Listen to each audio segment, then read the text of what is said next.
السلام علیکم ورحمۃ اللہ وبرکاتہ. عن عمر بن الخطاب رضی اللہ عنہ قال بینما نحن عند رسول اللہ صلی اللہ علیہ وسلم ذات یوم اذ طلع علینا رجل شدید بیاض الثياب شدید سواد الشعر لا يرى عليه اثر السفر ولا يعرفه منا احد حتى جلس الى النبي صلى الله عليه وسلم فاسند ركبتيه الى ركبتيه ووضع كفيه على فخذيه وقال يا محمد أخبرني عن الإسلام. فقال رسول الله صلى الله عليه وسلم الإسلام أن تشهد أن لا إله إلا الله وأن محمد رسول الله وتقيم الصلاة وتؤتي الزكاة وتصوم رمضان وتحج البيت إن استطعت إليه سبيلا.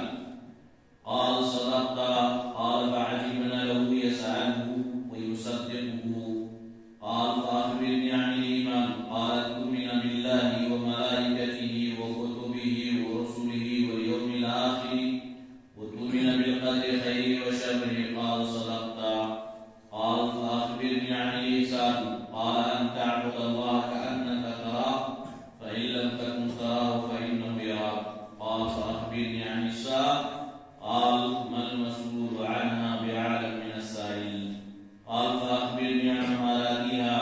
قال أن تلد الأمة ربتها وأن ترى الغفاة العراة العالة رعاء الشاة يتداولون في البنيان.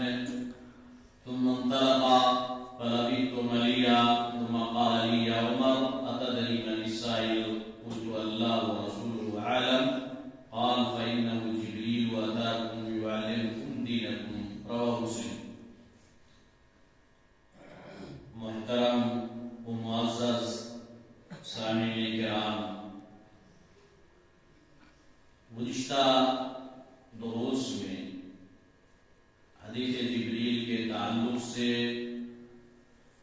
کچھ باتیں ہوئی تھیں اور جبریل علیہ السلام نے اللہ کے رسول صلی اللہ علیہ وسلم سے اسلام اور ایمان کے بارے میں پوچھا تھا. اب اس کے بعد کا جو مرحلہ ہے جس کے بارے میں سوال کیا، تیسرا سوال ہے احسان کے تعلق سے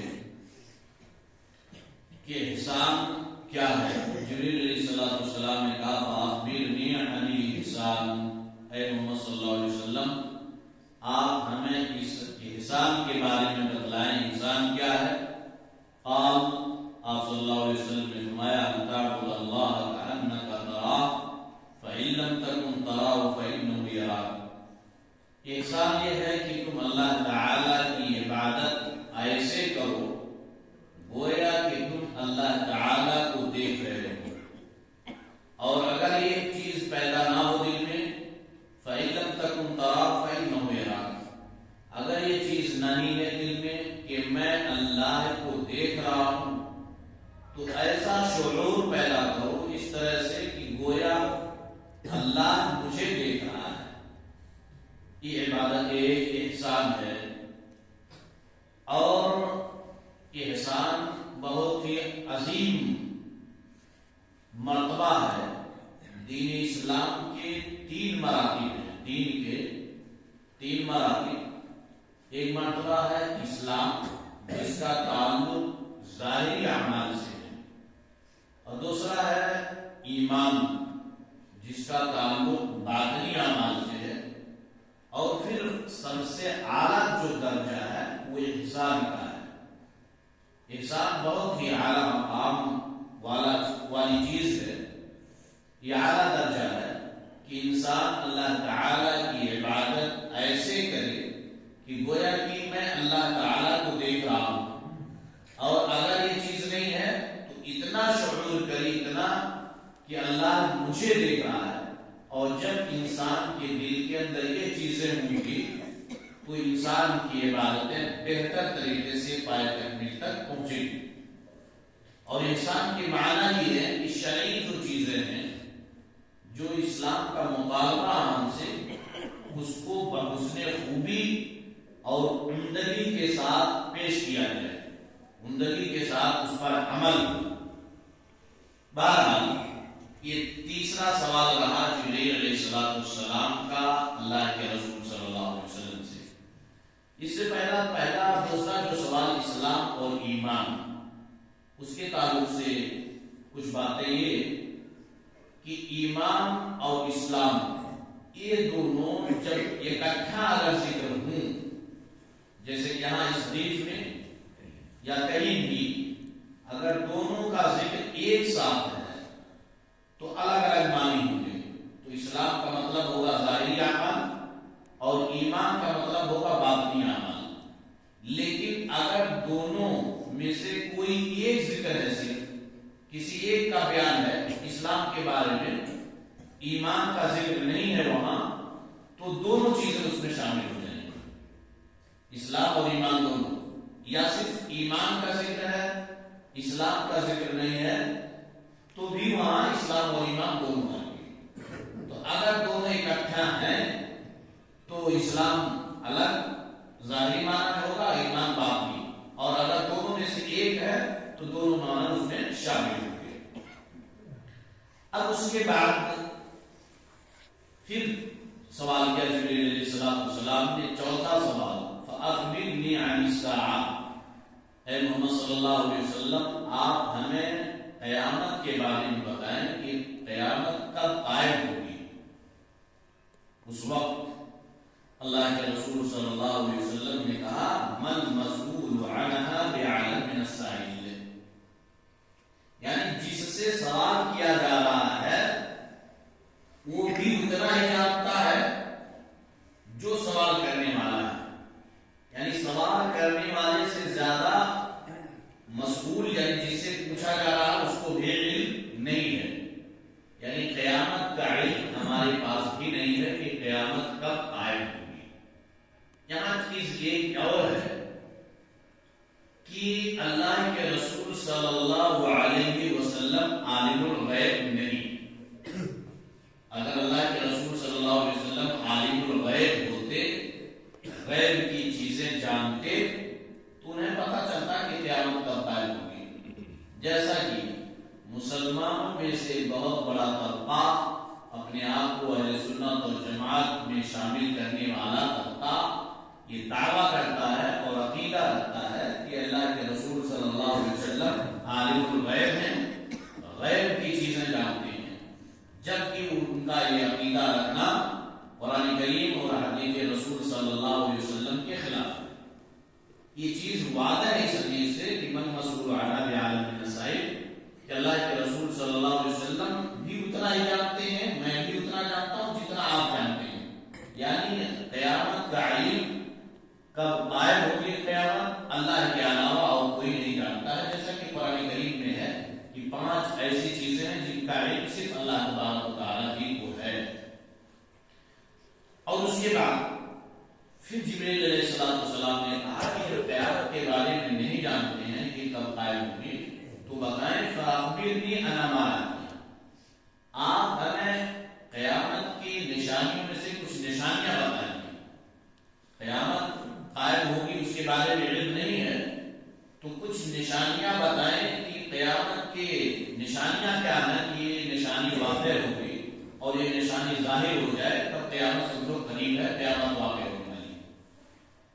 قیامت کے جو علامات ہیں، جو نشانیاں ہیں، اس کی 2 قسمیں، ایک صغریٰ اور ایک کبریٰ، ایک صغریٰ اور ایک کبریٰ، چھوٹی نشانیاں اور بڑی نشانیاں۔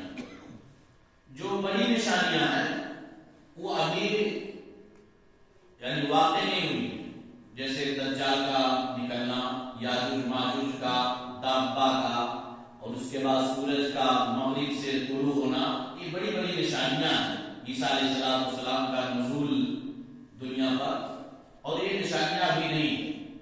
لیکن جو چھوٹی نشانیاں ہیں وہ اللہ کے رسول صلی اللہ علیہ وسلم کے دور ہی سے شروع، اور قیامت کے قریب ہونے کی سب سے بڑی نشانی کے حساب سے دیکھا جائے کہ قیامت قریب ہے، نبی پاک صلی اللہ علیہ وسلم کا آخری نبی ہونا۔ کیونکہ اگر قیامت بہت دور ہوتا تو آدم کے بعد اللہ کے رسول صلی اللہ علیہ وسلم کے بیچ میں سے آخر میں، یعنی گویا کہ اب ان کے بعد کوئی نبی آئے گا ہی نہیں، اور حقیقت ہے خاتم النبیین ہے نا، یہ سب سے بڑی ایک نشانی ہے کہ قیامت قریب ہے۔ تو جو چھوٹی نشانیاں ہیں صغریٰ جنہیں کہا جاتا ہے، اس کی بہت ساری جو علامتیں ہیں، ان میں سے آپ صلی اللہ علیہ وسلم نے دو چیزوں کا ذکر کیا ہے، دو علامتیں بھی اس حدیث رسول میں بیان کیا۔ فَأَخْبِرْنِي عَنْ مَا کیا ہے محمد صلی اللہ علیہ وسلم ہمیں قیامت کی نشانی کے بارے میں بتائیں، تو آپ نے فرمایا أَن تَلِدَ الْأَمَةُ رَبَّتَهَا، ایک نشانی یہ ہے کہ لونڈی اپنے مالک کو جنم دے گی، وَأَن تَرَى الْحُفَاةَ الْعُرَاةَ الْعَالَةَ لِلْعَشَاءِ يَتَطَاوَلُونَ فِي الْبُنْيَانِ، اور تم ننگے پاؤں، ننگے بدن، تنگ دست، کمزور اور بکریوں کے چرانے والوں کو دیکھو گے کہ وہ فخر کریں گے، فخر و مباحات کریں گے عمارتوں کے بنانے میں، عالیشان عمارتوں کے بنانے میں وہ فخر کریں گے۔ یہاں جو دو نشانی امتلی کا لفظ کو ربطہ کہ لوڈی اپنے مالک کو جنم دے گی، اس سے مراد کئی معنی ہیں۔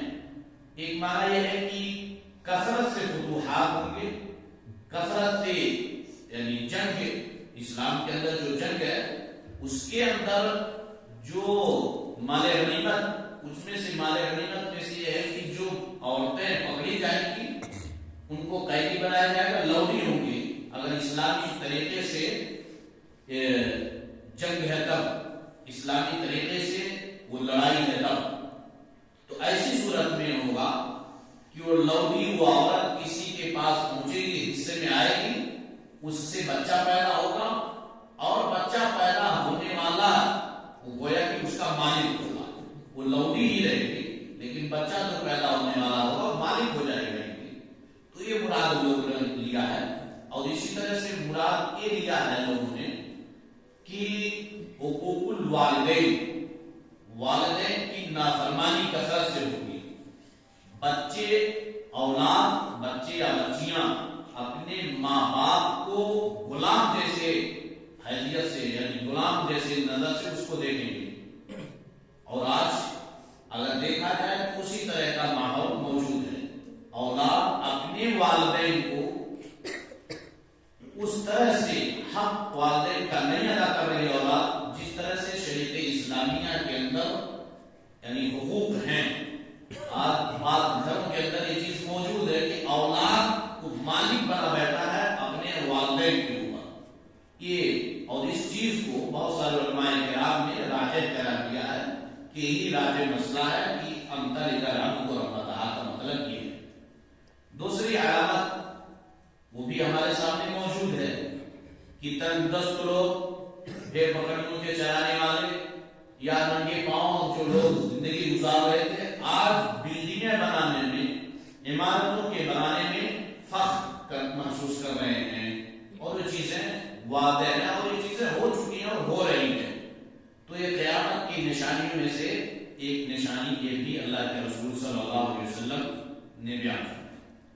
اب اس کے بعد ثم انطلق، پھر وہ چلے گئے، یعنی جو آئے تھے جنہیں صحابہ کرام پہچانتے نہیں تھے، جبریل علیہ السلام جو انسانی شکل میں وہ چلے گئے۔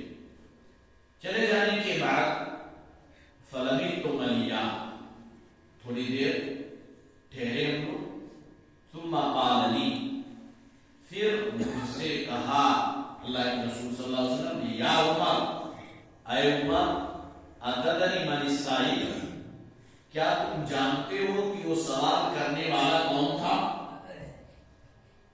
انہوں نے کہا قلت اللہ ورسولہ عالم، میں نے کہا اللہ اور اس کے رسول زیادہ بہتر جانتے ہیں۔ یہاں دو چیزیں یہ ہے کہ پہلی چیز یہ ہے کہ اگر انسان کو کوئی علم نہ ہو کسی بارے میں تو وہ فوراً کہہ دے کہ میں نہیں جانتا ہوں، یا اللہ تبارک و تعالیٰ جانتا ہے۔ اب اللہ اور اس کے رسول جانتے ہیں، اس کے بارے میں آج اس وقت آپ صلی اللہ علیہ وسلم کے دنیا سے جانے کے بعد کرنے کی ضرورت نہیں۔ صرف اللہ تبارک و تعالیٰ ہی جانتا ہے، کیونکہ اللہ کے رسول صلی اللہ علیہ وسلم نہ تو غیب کا علم رکھتے تھے نہ جانتے، اور آپ کی اس دنیا سے جانے کے بعد امت میں کیا چیزیں پیش آ رہی ہیں اس کا بھی علم نہیں ہے۔ جیسا کہ دوسرے حدیث میں کل قیامت کے دن جب میدان محشر میں لوگ حوض کوثر پر جائیں گے، پیش ہوں گے، اور اللہ کے رسول صلی اللہ علیہ وسلم حوض کوثر سے اپنی امتیوں کو پلائیں گے، پانی پلائیں گے، اس وقت بہت بڑی جماعت ہوگی جو آئے گی کہ اللہ کے رسول صلی اللہ علیہ وسلم سے میں پانی پی لوں۔ اس وقت پردہ حائل ہو جائے گا، روک دیا جائے گا ان لوگوں کو، جبکہ اللہ کے رسول صلی اللہ علیہ وسلم کی امتی، تو اللہ کے رسول صلی اللہ علیہ وسلم کہیں گے کہ نہیں بھائی وہ ہمارے امتی ہیں، ان کو آنے دو۔ تو اللہ کے رسول صلی اللہ علیہ وسلم سے کہا جائے گا کہ آپ نہیں جانتے ہیں کہ ان لوگوں نے آپ کی وفات کے بعد دین میں کتنی بدعتیں ایجاد کی ہیں۔ تو یہاں بھی یہ ثابت ہے کہ اللہ کے رسول صلی اللہ علیہ وسلم عالم الغیب نہیں ہیں، اور آپ اپنی وفات کے بعد دنیا میں کیا کچھ ہو رہا ہے، امتی کس طرح سے فتنے فساد پھیلا رہے ہیں، بدعتیں ایجاد کر رہے ہیں، اس کا بھی علم آپ کو نہیں ہے۔ اگر ہوتا تو وہ چیزیں پوچھنے کی ضرورت نہیں پڑتی۔ اس لیے آج اس دور میں اگر کوئی نہیں جانتا ہے سوال کرنے پر تو کہتے ہیں کہ اللہ تبارک و تعالیٰ ہی زیادہ بہتر جانتا ہے۔ اور ایک چیز یہ ہے کہ آدمی کو اگر کوئی چیز نہ سمجھ میں آئے فوری طور پر اس کو اہل علم سے پوچھنے کی ضرورت ہے، جیسے کہ قرآن کریم میں فَاسْأَلُوا أَهْلَ الذِّكْرِ إِن كُنتُمْ لَا تَعْلَمُونَ۔ اب اس کے بعد اللہ کے رسول صلی اللہ علیہ وسلم نے بتایا قال فَإِنَّهُ جِبْرِيلُ أَتَاكُمْ يُعَلِّمُكُمْ دِينَكُمْ، کہ یقیناً یہ جبریل تھے جو صرف تمہیں تمہارے دین کو بتانے کے لیے آئے تھے۔ یہ حدیث جبریل بہت ہی جامع اور معنی حدیث ہے، اور اس حدیث کے تعلق سے شروع میں پہلے درس میں چیزیں آ چکی ہیں کہ اس حدیث کی کیا فضیلت ہے، اور اس حدیث کے اندر بہت سارے فوائد ہیں۔ ان میں سے تو ایک فائدہ یہ بھی ہے کہ انسان جب بھی کوئی چیز نہ جانے وہ یعنی اہل علم سے پوچھنے کی ضرورت ہے، اور جس سے سوال کیا جا رہا ہے اس کے اوپر بھی ضروری ہے کہ اگر اس چیز کے بارے میں جانکاری نہیں ہے فوری طور پر کہہ دے کہ اللہ تعالیٰ زیادہ جانتا بہتر، یا مجھے اس کا علم نہیں ہے۔ یہ نہیں کہ کوئی اپنے طرف سے بغیر علم کے کوئی چیزیں پیش کر دے اور اس پر انسان عمل کرنے لگے تو خود بھی گمراہ ہوگا اور عمل کرنے والوں کو بھی گمراہ کرے گا۔ اس طرح سے اس حدیث کے اندر بہت ساری چیزیں بیان کی گئی ہیں جس میں ایمان اور اسلام اور انسان کے تعلق سے چیزیں ہیں جو کہ بہت ہی جامع حدیث ہے، اور اس میں سائل یعنی سوال کس طرح سے کیا جائے، اس کا آداب کیا ہے، اور اس کے بعد جس سے سوال کیا جا رہا ہے وہ جواب کس طرح سے دے، وہ ساری چیزیں موجود ہیں۔ علامات قیامت کے تعلق سے چیزیں ہیں، اور قیامت کا واقع ہوگی اس کا علم اللہ کے رسول صلی اللہ علیہ وسلم کے پاس نہیں ہے، اور اسی طرح سے ایمانیات میں بہت ساری چیزیں ہیں جو بہت تفصیل طلب ہے کہ ایمان میں عمل ایمان میں داخل ہے کہ نہیں ہے، وہ دوسرا موضوع ہے۔ بعد ہمیں ایک چیز یاد رکھنی ہے کہ حدیث جبریل بہت ہی جامع اور معنی حدیث ہے۔ یہ حدیث جبریل کے اندر اسلام، ایمان، احسان کے تعلق سے جتنی بھی چیزیں ہیں یعنی ظاہری اور باطنی عمل سب کا تذکرہ ہے، اور احسان جو اہم مرتبہ ہے دین کا، تین مراتب میں سے ایک اہم مرتبہ ہے، وہ احسان پر توجہ دینے کی ضرورت ہے، اور احسان بغیر اخلاص کے نہیں ہو سکتا، اور اس لیے عمل میں اخلاص کی اہمیت ہے۔ کوئی بھی ہمارا عمل اگر اخلاص سے خالی رہا تو عمل اللہ تعالیٰ کے ہم مقبول نہیں ہوگا، ریاکاری میں شمار ہوگا، اور ریاکاری شرک میں۔ اللہ تبارک و تعالیٰ سے دعا ہے کہ اللہ تبارک و تعالیٰ جس طرح سے ہم لوگوں نے حدیث جبریل کے مختصراً شرح اور کچھ چیزیں قرآن کریم اور حدیث رسول صلی اللہ علیہ وسلم کی روشنی میں سنی ہیں، الہ العالمین ہم سب کو اس پر عمل کی توفیق عطا فرما، اور عمل کے بعد ہمیں اس توفیق دے کہ ہم دین اسلام کی تعلیمات کو اوروں تک، دوسروں تک پہنچا سکیں۔ الہ العالمین جب ہمارا خاتمہ ہو تو کلمہ توحید لا الہ الا اللہ محمد رسول اللہ پر ہو۔ اقول قولی ھذا استغفر اللہ لی ولکم ولسائر المسلمین فاستغفروہ انہ هو الغفور الرحیم۔ والسلام